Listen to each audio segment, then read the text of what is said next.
En 2026, qui correspondra à une équinoxialité, au début d'une équinoxialité, on est complètement à l'opposé de ce qu'annonce Monsieur Le Noble.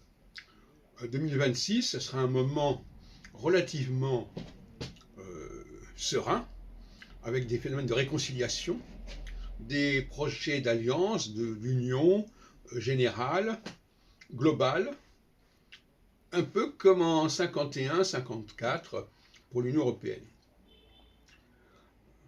Alors, par conséquent, là on est à côté de la plaque avec Barbault et Le Noble, parce qu'on n'est pas du tout en phase de solsticialité. Or, 89 c'était la solsticialité, et 2022 c'est la solsticialité. Et 2026 c'est le tout début d'une équinoxialité qui est en train de se chercher et qui arrivera à son top en 2030 à peu près, lorsque Saturne arrivera dans un signe fixe et se rapprochera d'une étoile fixe royale éventuelle.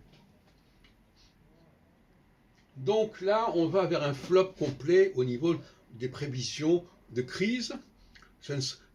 Les périodes d'équinoxialité ne sont pas des périodes de crise.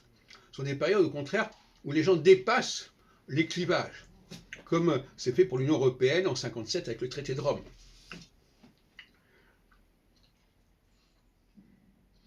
Alors, donc, qu'est-ce qui s'est passé? Il s'est passé que, jusqu'à présent, la conjonction Saturne-Neptune était proche du passage de Saturne en phase des solsticiales. Donc, ça pouvait correspondre à une sorte de fissure, de rupture. Mais là, malheureusement,